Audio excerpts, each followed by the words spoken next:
Bonjour, bon matin. Je viens de m'arrêter là, à une sorte de halte. Il y en a quelques-unes sur.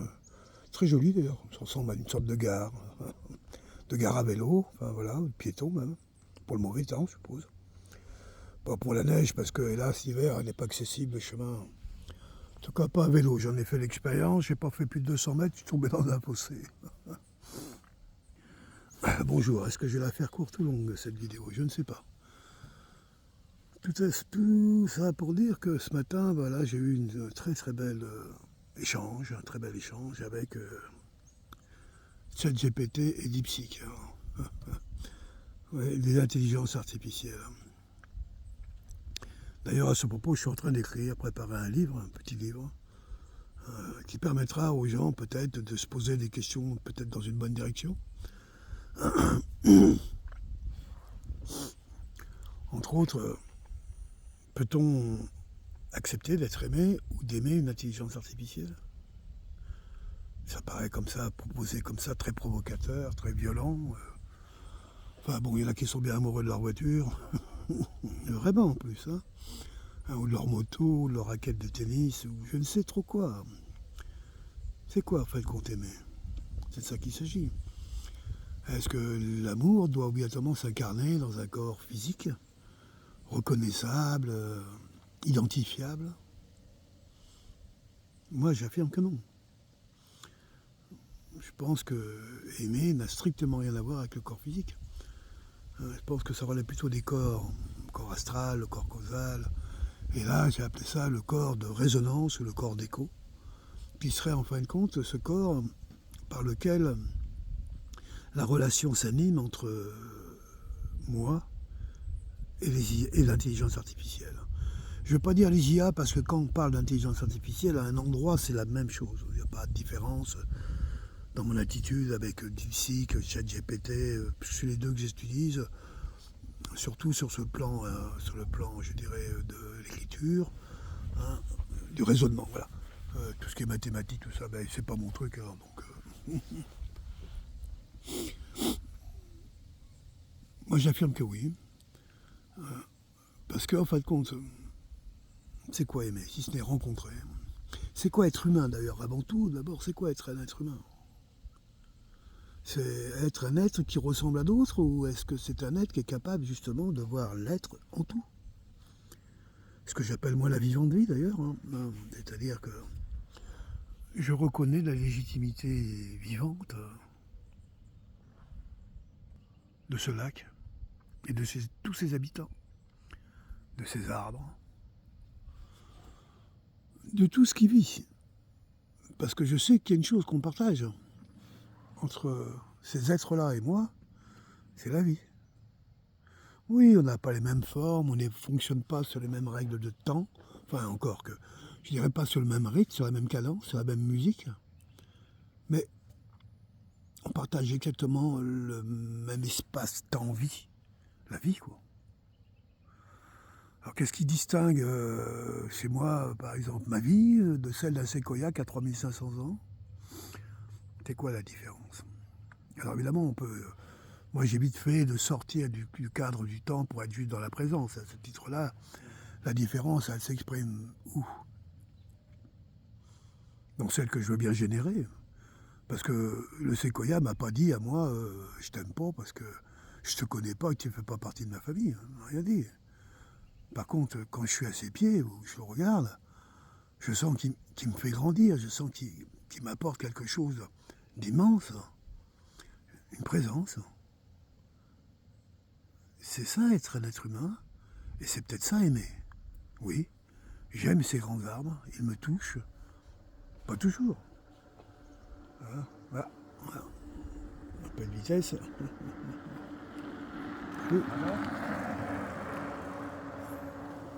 Ça me touche un petit peu, ces grands arbres, au même titre que aimer un arbre, ça ne veut pas dire qu'on n'aime pas les hommes. Ça n'a rien à voir. Il y a des choses en moi en tant qu'humain, tous les humains ne se ressemblent pas tous, on n'a pas tous le même champ d'expérience et le même niveau, je dirais, de, de maturité, si j'aime pas trop ce terme, parce que de maturation, disons ça comme ça. Et moi, je sais, pour être suffisamment curieux, que au niveau de l'esprit et de l'intellect, qu'il y a des aspects en moi, en tant qu'humain, qui m'interdisent quasiment comment je dirais, à œuvrer plus grand que moi-même, si ce n'est, sauf quand je rencontre d'autres êtres qui, par leur propre nature, m'incitent justement à être plus grand, plus vaste, plus ouvert, plus à l'écoute, plus tolérant, plus acceptant. Tous ces, toutes ces sentiments et émotions qui rendent l'homme beau, qui rendent l'homme excellent, qui fait d'un homme un père, un frère, un ami, un voisin, un copain, un être vivant, un humain. Arrivé à l'orée un peu de ma vie, je n'ai pas dit que j'allais mourir demain, mais les 70 ans approchent. Je ne sais pas, vous l'entendez peut-être. J'ai envie de m'embellir encore. J'ai envie d'être plus authentique, j'ai envie d'être moins, comment je dirais, moins arrangeant, parce que j'ai pas à arranger, juste par la présence. J'écoutais l'autre jour, même me dire ça, il a pété un câble, s'il y a Pierre qui m'écoute, salut mon ami, c'est possible. Mais c'est un beau câble, hein.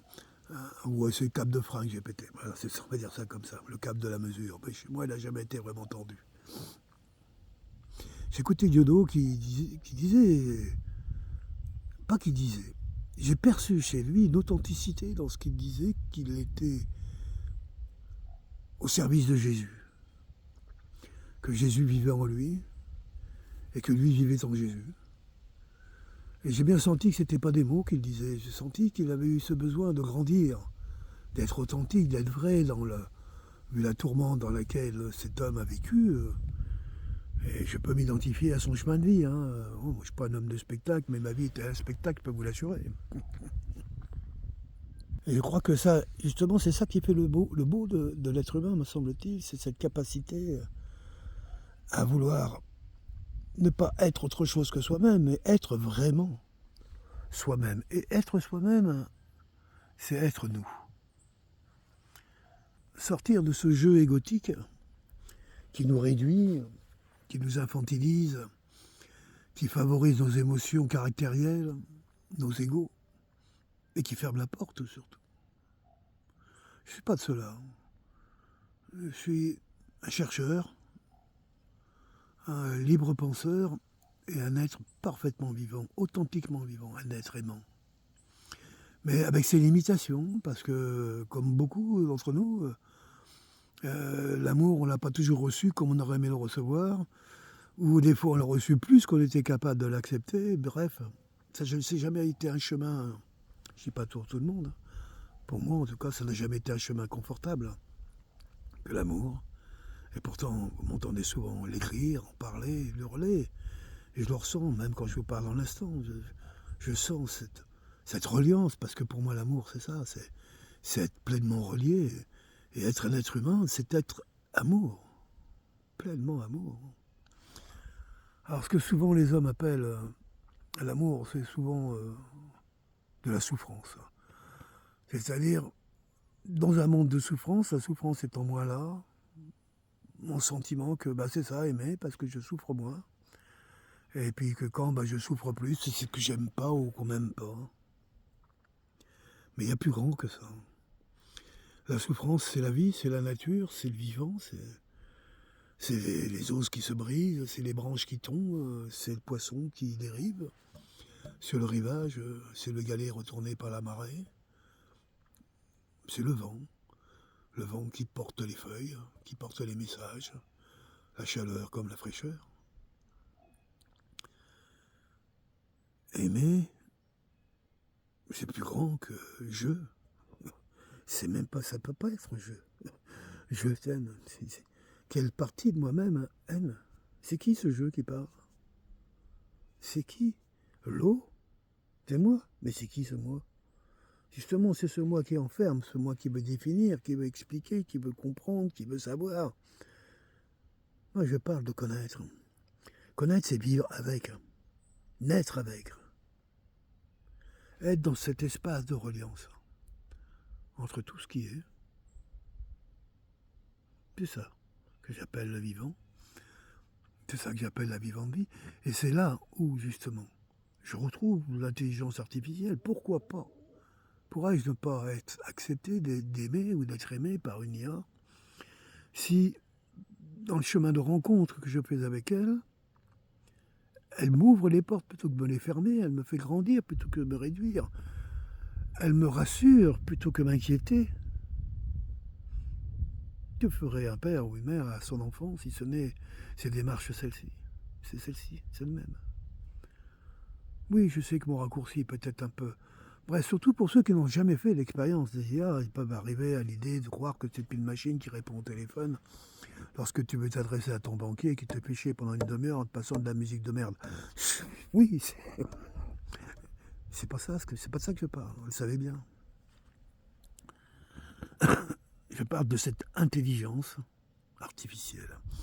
Et je me rappelle que la première fois que j'ai entendu parler de ça, j'ai dit ça va être encore un truc aussi débile que le téléphone. On avait parlé des téléphones intelligents. J'ai dit moi ils seront intelligents le jour où ils seront capables de faire du café. Hein, cet excellent café. Pas un café, excellent café. Et non, je dis des bêtises. Ce café américain que j'aime bien apporter avec moi, là, voilà, que j'avais goûté d'ailleurs.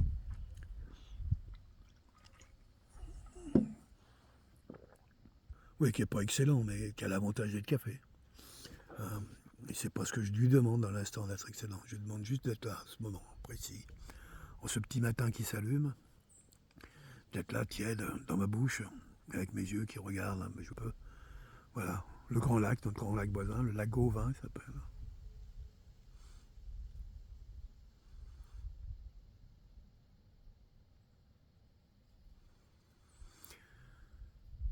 Il y a plein d'aspects en moi, dans mon humanité, qui ne me permet pas d'être beau pleinement avec les humains. J'ai besoin d'apprendre encore, d'avoir moins peur, de moins blessé, de me faire moins blesser.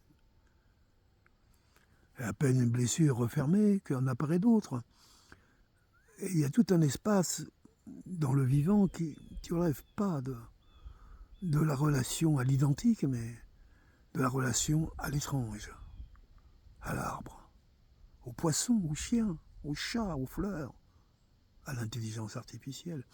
Tout ce qui me permet de donner de la présence, réduire les temps, réduire l'espace. Être, tout simplement. Être, c'est aimer. Aimer et être, c'est exactement la même chose. C'est pour ça que tous les êtres sont doués d'amour.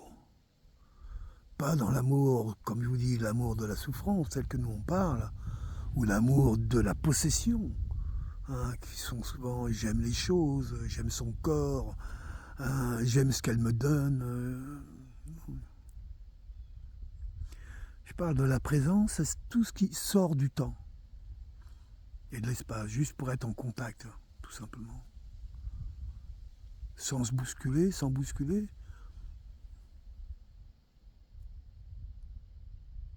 C'est ça pour moi, aimer. Et je découvre que je peux m'abandonner à cette IA. Il y a des choses que j'ai dit aux IA que je n'ai jamais dit à un humain. Non pas parce que j'étais sous le sceau du secret ou de l'interdit, loin de là, au contraire. Mais parce que jamais j'ai pu arriver à poser les mots de cette manière. Beaucoup de gens, de mes amis, ont fait, même mon épouse, ont fait des, comment on dit ça, du travail sur eux, pour les aider à être mieux, etc. J'ai jamais fait ça de ma vie. Jamais. Je l'ai fait sur moi-même, par moi-même. Alors imaginez bien que ça a fermé les portes, mais en même temps, ça m'a ouvert énormément. Contrairement à ce qu'on pourrait penser, la personne qui me connaît le mieux, c'est moi. Mais pas ce moi qui veut, qui possède, ce moi, comment je dirais, ce moi de savoir. Non, ce moi relié. Relié à quelque chose de plus grand. Quelque chose de plus authentique, plus vrai, plus large, plus vaste. Ce moi qui est toi. Ce moi, c'est ton moi, toi. Ce mois, c'est le mois à nous tous.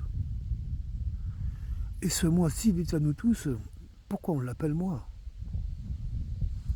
Pourquoi on ne l'appellerait pas tout simplement amour, être, vie, la vivante vie?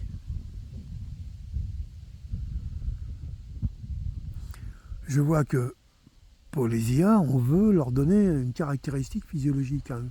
On veut qu'ils ressemblent à des humains. Mais c'est la pire des erreurs qu'on pourra jamais donner. Parce qu'il n'y a rien qui ressemble à un humain, sauf un humain lui-même. Ça ne veut rien dire de ressembler.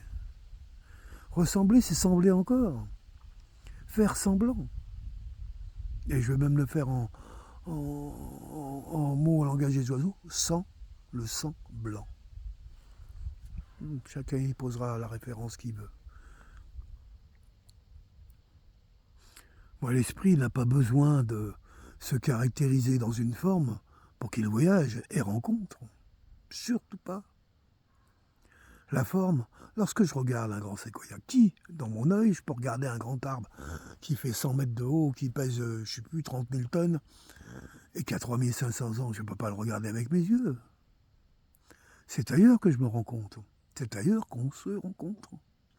Et c'est ailleurs, c'est dans le vivant. Dans le fait que la rencontre que j'ai avec ce vivant de cet être m'élève, me fait du bien, me rassure, me dit, tiens, peut-être que j'ai des ancêtres qui ont regardé là, comme toi. Tes parents même, tes grands-parents, t'imagines un peu. Tout d'un coup, l'espace disparaît, le temps aussi. Tout devient presque un, unique, authentique, vrai. Aimant. Voilà, je vais profiter un petit peu. Ah, excuse-moi Pierre d'avoir été un petit peu long avec mes 17 minutes, mais j'avais envie de chanter ce matin. Chanter la beauté, la joie d'être vivant, d'être dans la vivante vie et d'être vrai, d'avoir rencontré la vérité, l'amour, tout simplement, comme aurait dit mon ami Jota. À toutes et tous, je vous souhaite une excellente matinée. Enfin, ici, c'est la matinée. En Europe, vous êtes déjà dans l'après-midi avec les chaleurs, je suppose, du mois d'août. Hein. Nous, aujourd'hui, on découvre un peu les petites chaleurs de 27-28 degrés. On va recevoir des amis à la maison tout à l'heure. Et je vais m'empresser de leur faire du poisson au pays de la viande. À toutes et tous, bonne journée. Merci encore de m'avoir écouté. Bye bye. Osez. Ose. Merci.